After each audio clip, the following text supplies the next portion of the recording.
In this week's parasha, Parashat Terumah, the parasha starts off with the different trumot, the donations for the Mishkan. Baruch Hashem, we're going to build a temple for Hashem, a tabernacle, a mini home for God down below in this world. Va'asuli mikdash v'shachanti betocham, build for me a temple. And God says, I'll dwell in all of you, I'll be with you, I'm going to come down into this world and hang out with you guys, build for me a place. So the parasha starts off with the donations, the 13 different types of materials. We have metals, we have wood, fabric, oil, stones, all the different building blocks to build the temple, to build the clothing of the Kohanim, and the first 3 donations are metals. And we have ourselves Zahav, Kesef, Unechoshet. We have gold, silver, and copper. Those are the 3 metals that are used in the building of the Mishkan. Now, we mentioned a couple weeks ago in Midrash, I want to go into more detail tonight about the theme behind this Midrash, but a metal is missing. We have ourselves gold, silver, and copper, but there's another metal that was very famous throughout this time period in the Torah, the Nebi'im, the Ketuvim, and that is barzel. Barzel is iron, and iron is considered to be much stronger. Now, gold is pretty strong, copper is strong, silver is considered to be a little bit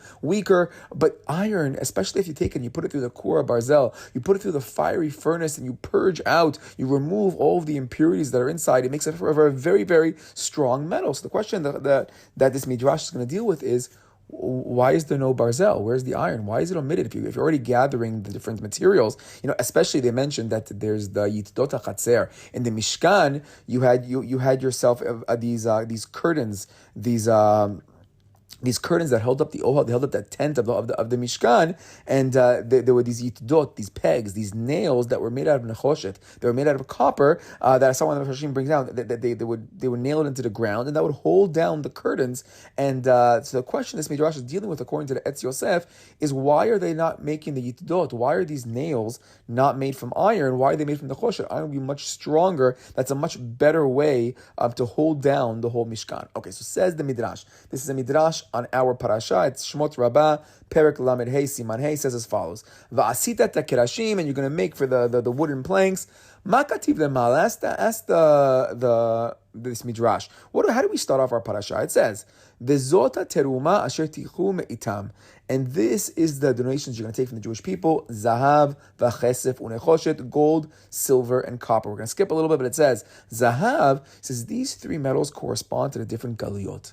They correspond to the different exiles we had to go through in our history, or we're going through in our history. Zahav, Zobavel.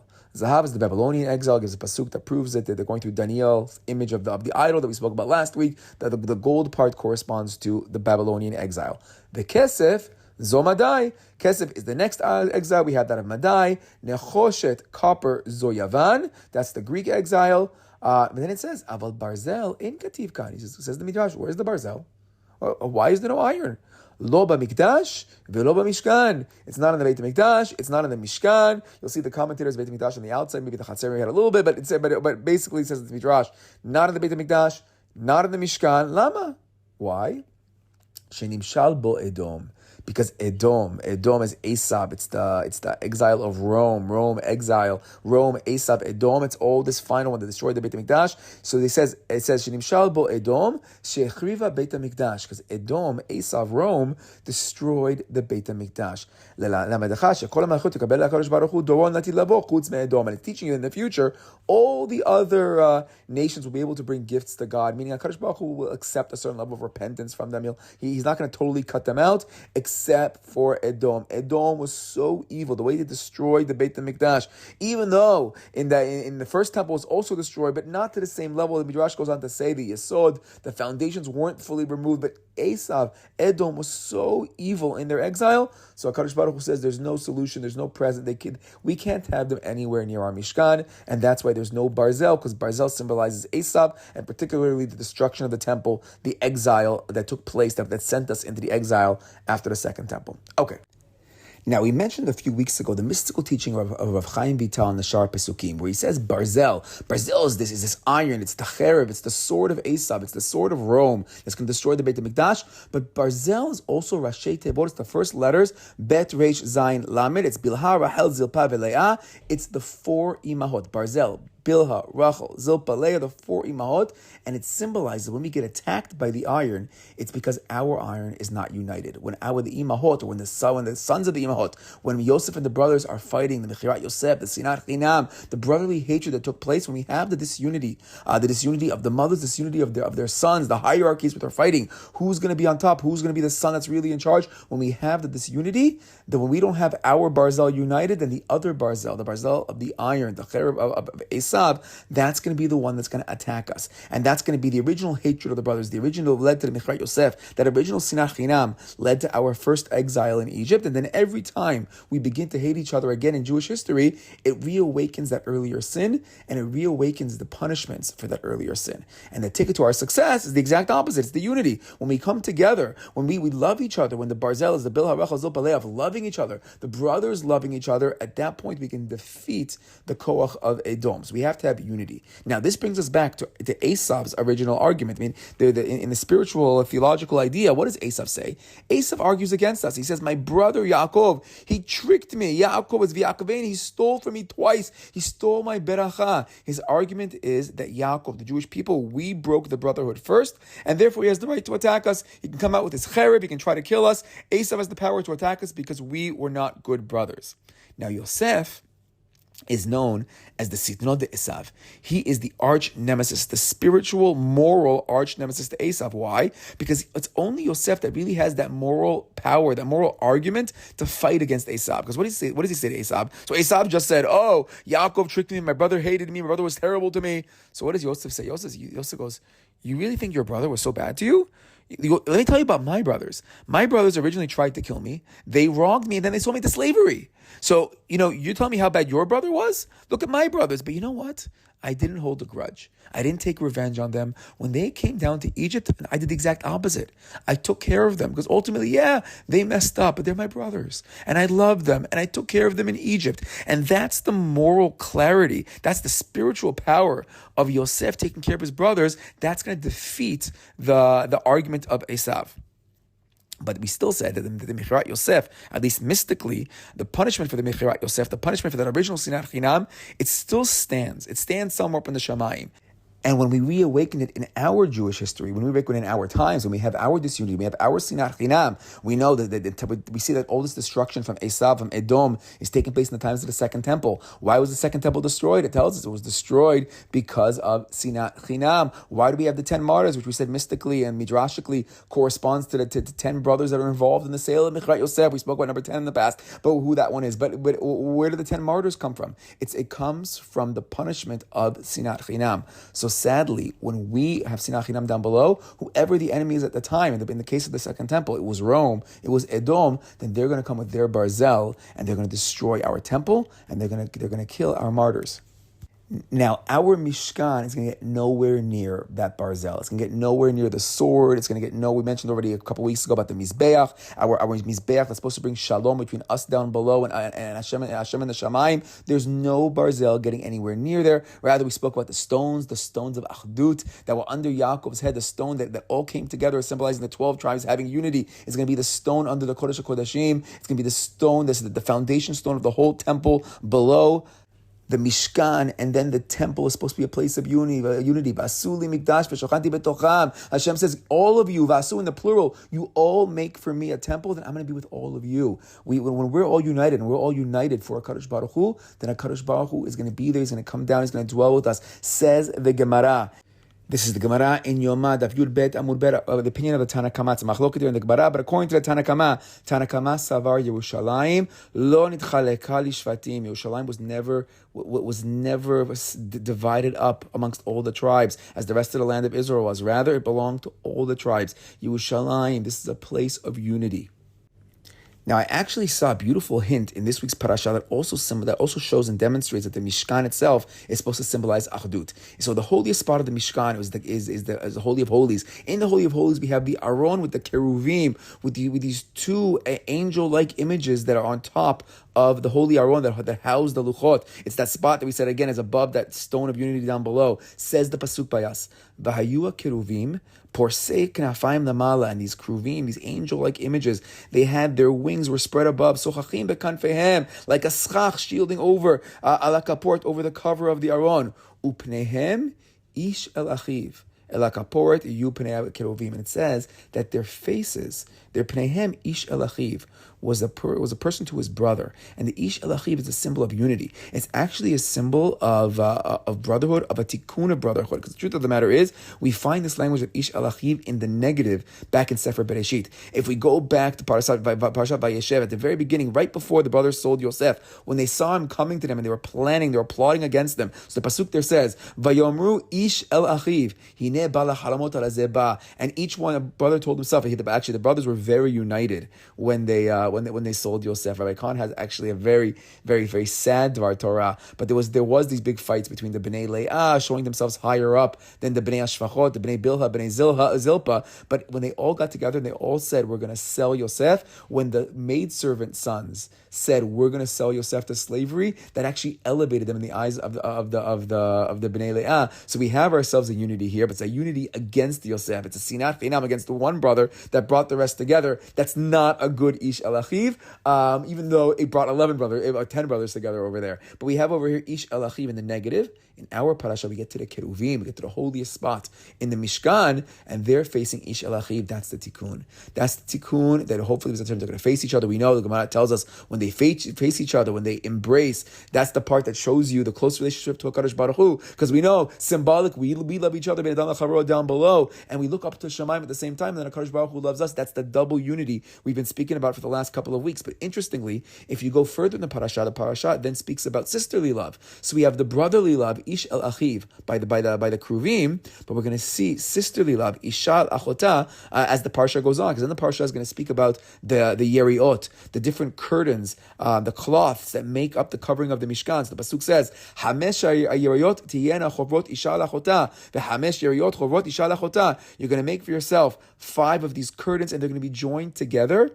And joined together, again, it's using the symbolic languages, this imagery of Isha el Achota. So the Yeriot outside, the cover, that's Isha el Achota. And when you finally get into the Holy of Holies, you walk all the way into the Mishkan, you get to the Ish el Achiv. So again, we have this double image of unity, the sisterly unity, the sisters coming together as you walk into the Mishkan. And when you finally make it into the Holy of Holies, you have yourself the brotherly love. And the truth is, that actually mimics the story of in Bereshit, because the first thing we have is the reconciliation of Rachel and Leah when they've sacrificed for each other. We really see that unity. So the barzel, the unity of the imahot, the Bila Rachel Zilpa Leah, that all takes place first with the imahot, and then it's going to take a lot more time when the brothers finally get it together by the end of Bereshit. If it fully happens itself is a question, but ultimately you want to get to the achdut of the brothers as well, and that could be what you see as you walk up to the temple. You walk up to the temple and you see first the Isha al Achota with the Yeriot, and then finally you'll get to the Ish al Achib, because we know it's much harder to get the men together. The women,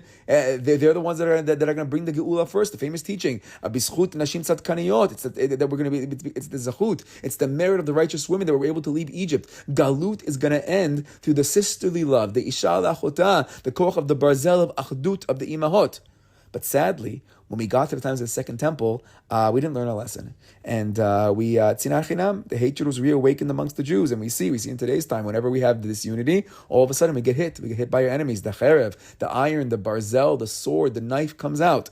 And thus the temple could no longer stand. And the prosecution of the sale of Yosef is reawakened. We have the Chorban Abayit. We have the 10 martyrs. We spoke about the Megaleh Mukot, with the deep teaching that's going to keep happening even after the destruction of the temple in future generations and our generation as well, if we don't step it up, if we don't actually get to that level of unity. Now, we spoke last week, we said 10 martyrs are going to come out of this. So we spoke last week a little bit about 2 of the martyrs, about Rabban Shimon ben Gamliel and Rebbe Yishmael, and how they were willing to accept the divine punishment as a tikkun. They said, we realize the tikkun of Bechrat Yosef has to happen in our generation, and these 2 rabbis accepted the punishment, and really, you see this concept of these holy tzaddikim, these holy rabbis. These 10 martyrs were so so holy, because they saw their death as a certain kind of tikkun against some of the sins that we had taken place, against the Mechirat Yosef, the Sinach Chinam that we had. So they're 2 of the 10, but the most famous of the 10 martyrs is, of course, Rebbe Akiva. And the truth is, the pain of the barzel is seen most clearly, and it's symbolized the most when it comes to Rebbe Akiva. Rebbe Akiva, who's the height, he's the 10th martyr that we said in the past, corresponds maybe to Yosef, or maybe it corresponds, Akiva ben Yosef is his name, or maybe it even responds to HaKadosh Baruch Hu himself, who was the 10th man, so to speak, who came down. HaKadosh Baruch Hu's Shekhinah came down when they sold Yosef to put a stamp of approval on it. So Rebbe Akiva is considered to be the most elevated, the highest of the 10 martyrs. It's Rebbe Akiva, and we see from the Gemara that Rebbe Akiva is the one that's going to feel the pain of the barzel. Because what do we know about the death of Rebbe Akiva? What do we know about his demise? You open up the famous Gemara in Berachot of Samech Aleph Amud Aleph, says the Gemara, Besha'a she'otziu et Rebbe Akiva lahariga. When the moment came, when the Romans were taking out Rebbe Akiva to kill him, to murder him, Zman kriyat Shema haya. What time was it? It was the time to say Shema. Vayu sorkim et besaro b'masrekot shel barzel. And they were combing his skin, his flesh, his basar, with the combs of barzel. So we over here, here's the pain and punishment, the death of Rebbe Akiva is through the barzel. And at that exact moment, it was the time for Shema. So some take it halachically, the sun was setting, or some take it more mystically or more spiritually. Now was the time for Rebbe Akiva to say Shema. He accepted all Malchut Shamayim. Amrulo Talmidav. His Talmidim looked at him, he says, Rabbeinu, Ad Kan, this is how far it has to go. This is what you're taking. Even now, as you're suffering, you're saying the Kriyat Shema, like, whoa, what a level of emunah. It goes this far. Amar lahem, he tells them, Kol yamai iti mitzta'er al pasuk zeh bekol nafshecha. He says, my whole life, I was troubled by this pasuk we say in the Shema, bekol nafshecha, that I'm willing to get to love God with all of my nefesh, with all of my soul. Afilu notelet nishmatecha, which would mean, if I'm willing to give you all my soul, I'm even willing to die for you, Hashem. Amarti, matai yavo liyadi v'akaimenu. When am I going to have the zechut to be able to fulfill this pasuk, to give my life for Hashem? V'achshav sheba liyadi lo akaimenu. And now that I have the ability to die, give my nefesh to Hashem, give my nefesh to God, and dedicate Mesirut nefesh, die for Hashem, I wouldn't do that? Haya ma'arich be'echad. He was saying the Shema Yisrael, Hashem Elokeinu Hashem Echad. He was ma'arich with all his kavanah in the word Echad, in the word one. God is one. Ad she'yatzta ma'mishmato be'echad, until he died with the word one, with this unity with the HaKadosh Baruch Hu. Yatzta bat kol ve'amra, says the heavenly voice. Ashrecha Rebbe Akiva she'yatzah nishmatecha be'echad. Praiseworthy. How great are you, Rebbe Akiva, that your soul left you with the word one, echad. And the Gemara is going to go on to say that the Malachi Asharat, the Malachim and the Shamayim, it's going to be so difficult for them to see all of this happening right now. But look at this great level of Rebbe Akiva. Rebbe Akiva gets it even more than the angels. Maybe in the future we'll speak about Rebbe Akiva and his heights that he's able to reach. But the Malachim were just astonished. The people are just astonished. Oh my God, Rebbe Akiva is dying with the one. But we see he's dying also with the barzel, with these combs of barzel. This is the barzel of Rome, the barzel of Eisav, of Edom. Now remember, we also mentioned that barzel has some positive connotations. Barzel could be bil havachazol paleya when they actually have unity.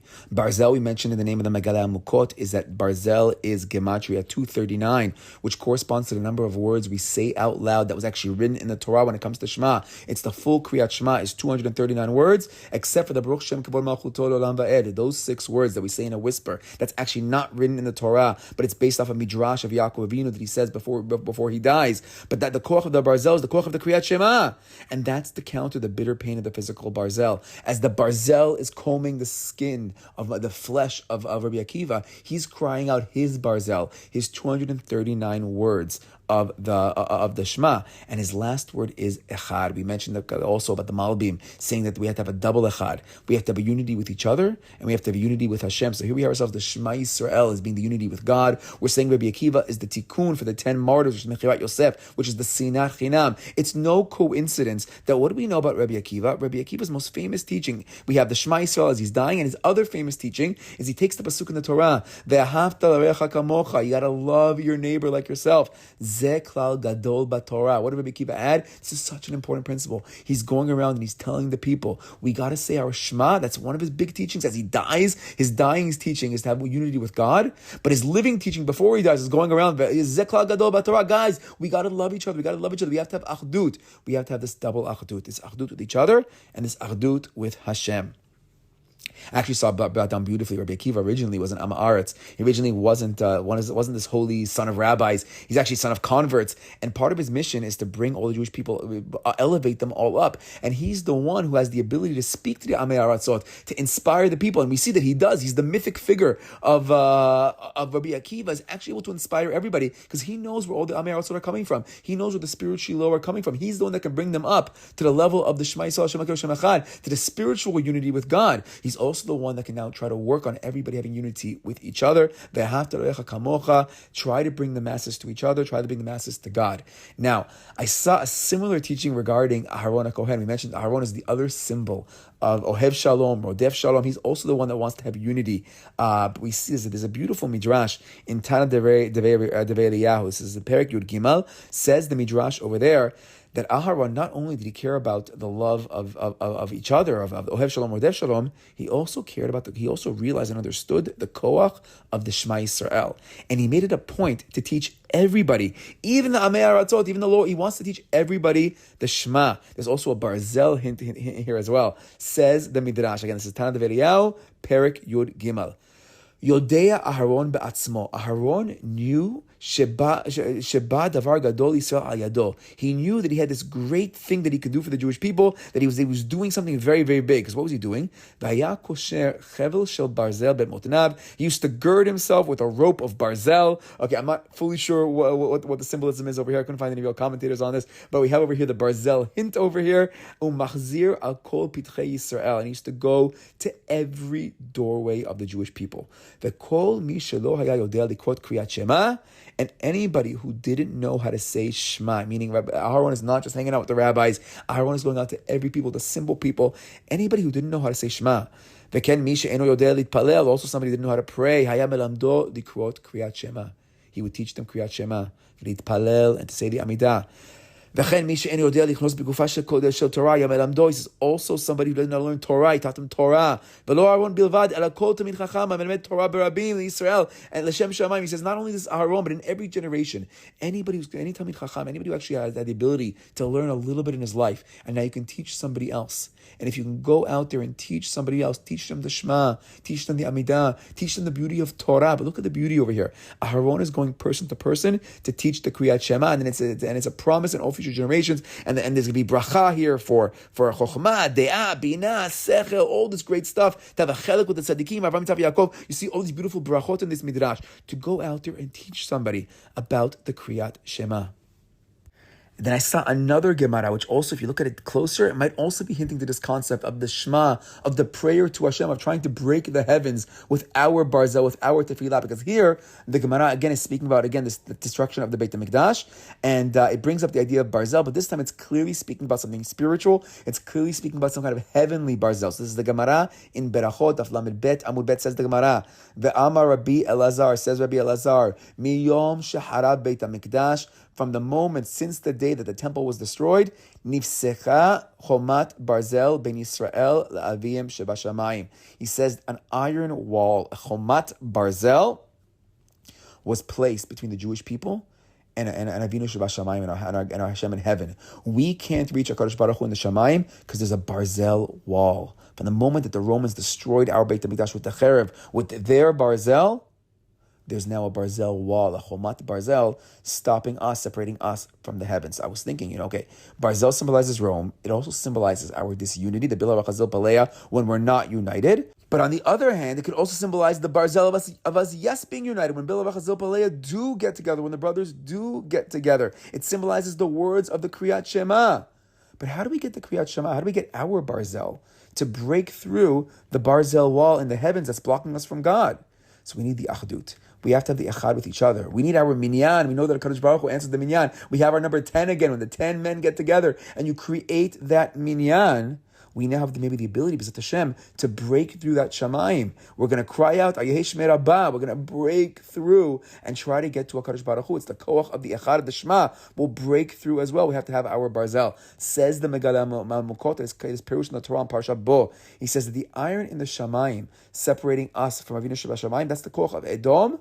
But really, he writes there clearly that the barzel words of the Shema is the ability that we have to fight back. Now, I was thinking maybe the barzel itself, our barzel versus the barzel in the Shemayim, it might not be as simple because we are missing a couple of words. We're missing the 6 words of Baruch Shem Kivod Malchuto Le'olam Va'ed. Those 6 words are then going to be added to the Shema, giving us the gematria of Ramah, the Yad Ramah, the ability to, to really break through that barzel. We said Sus Ve'ochvo Ramah Vayam, that the merkavot of barzel of the Egyptians are going to be Ramah. They're going to be Ramah, and that's the gematria 245. That's what the 6 words of Baruch Shem Kivod. That's the real koach we need to break through the heavens. We mentioned in the past, previous dvar Torah, Parshat V'etchanan, that the Baruch Shem Kevod, according to Chazal, is one of the most powerful tefillot. It's the tefillot of the angels. That's a different reason why we whisper. It's such a holy, holy angel. It might be the 516th tefillah that's hinted to in the Yehei Shmei Rabbah as well, that we know breaks through the heavens. It's also the secret of the angels. It's the secret of the angels that we mentioned this year in Parshat Vayetzeh, was the words that the angels used to climb up that ladder of Yaakov Avinu's ladder, the sulam, to try to sneak back, to climb back up to heaven, as we spoke about this year. So I was wondering that maybe the barzel of the Shema might not be enough to get up. We need to have those extra 6 words, the Baruch Shem Kol Malchuto Le'olam Va'ed, together with the barzel words that are the clear words we say out loud, and that's the power that's going to break it up and go all the way up to the Shemayim. It's interesting. I saw brought down based on the Zohar in Parshat Tzav that it actually argues on our Gemara. And it says that Rebbe Akiva didn't die with the word echad. According to the Zohar, it says that he died with the word ve'ahavta. Ve'ahavta et Hashem Elokecha, meaning he was able to get through the first 2 pesukim. He was able to say the Shema Yisrael and the Baruch Shem Kevod, and only with the word ve'ahavta, with that love. Remember, he wanted that love of his nefesh to HaKadosh Baruch Hu. He died with the word that he loved HaKadosh Baruch Hu.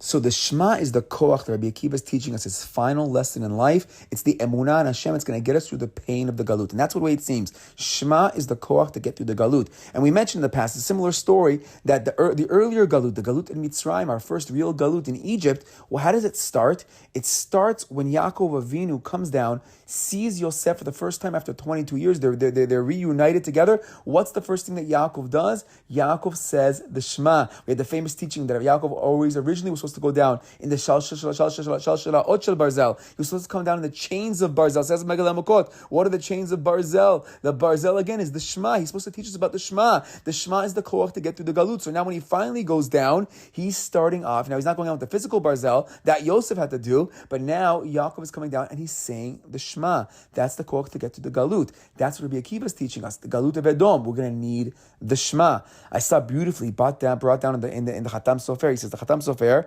Rebbe Akiva. His name is known as Rebbe Akiva. You take the letters of Rebbe Akiva, it's the same letters as Abir Yaakov. Yaakov Avinu. What's Rebbe Akiva's full name? He's Rebbe Akiva ben Yosef. So Rebbe Akiva is the Abir Yaakov, same letters. It's the koach of Yaakov. Ben Yosef, the koach of Yosef. It's the koach of Yaakov and Yosef coming together and saying the Shema. Because what do we know? Yaakov Avinu is busy saying the Shema. What's Yosef doing? Yosef is busy crying. Says Likutei Halachot. Yaakov says Shema. Yosef cries. It's the secret of the mixing of the tears of the Dema'ot with the Kriyat Shema. That's the real koach to get us through the exile. Now, Hazal told us that this Yaakov-Yosef duo, they're the real ones that are going to fight against Eisav. We say Yosef is not the Eisav, but really it's the Yaakov-Yosef duo teaches us Rashi, teaches us Hazal. Because Yaakov and Yosef together symbolize the flame and the fire that are going to come together, that are going to defeat Eisav, they're going to defeat Edom. Edom is compared in that Hazal to Kash, to straw. And the fire and flame of Yaakov and Yosef are going to burn away the Kash. People, what is Kash? Kash are the first letters of Kriyat Shema. You want to defeat Eisav? We have to have. You want to defeat Galut Edom? You need the Kash. You need the Kriyat Shema.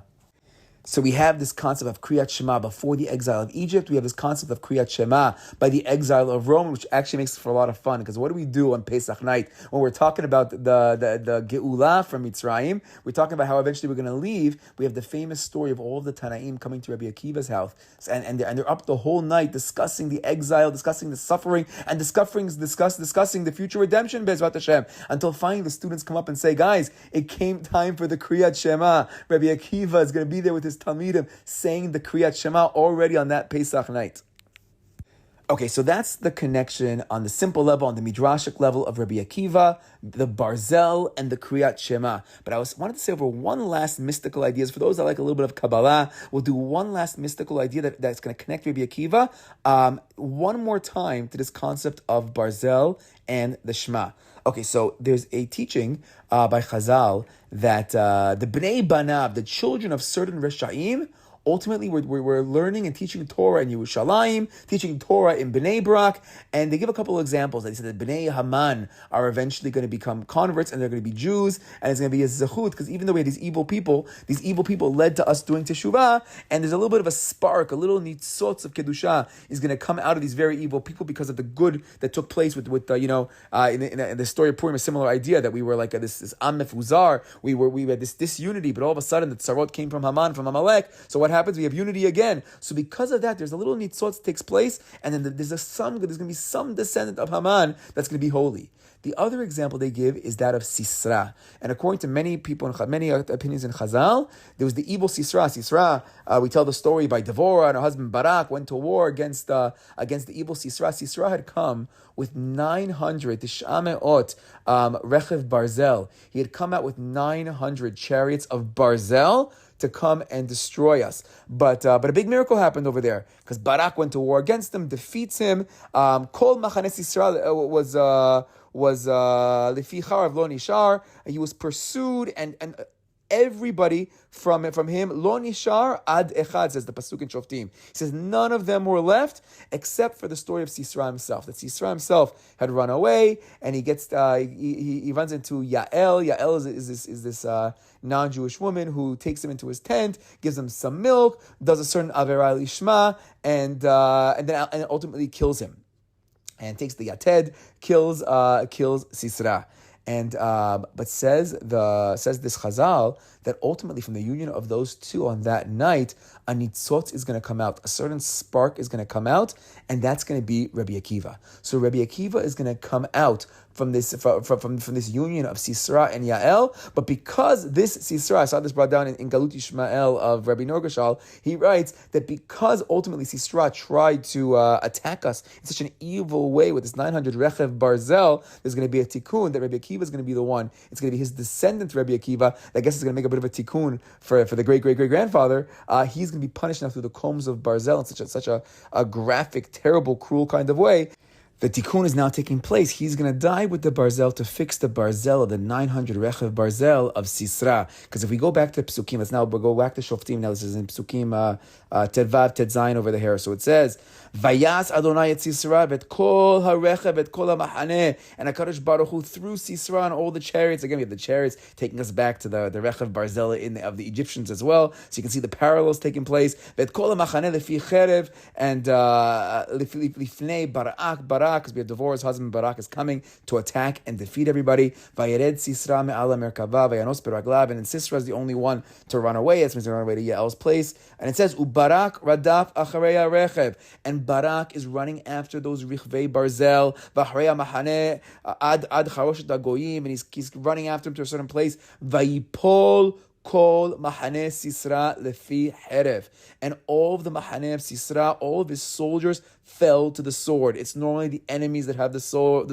It's the Edoms that have the sword. We're not normally the one to have the sword, but in this story with Sisra, we're going to win, and we're going to defeat him. We're going to take the barzel, and we're going to have our koach of barzel is going to defeat Sisra. How did they defeat him? Lefi herev lo nishar ad echad.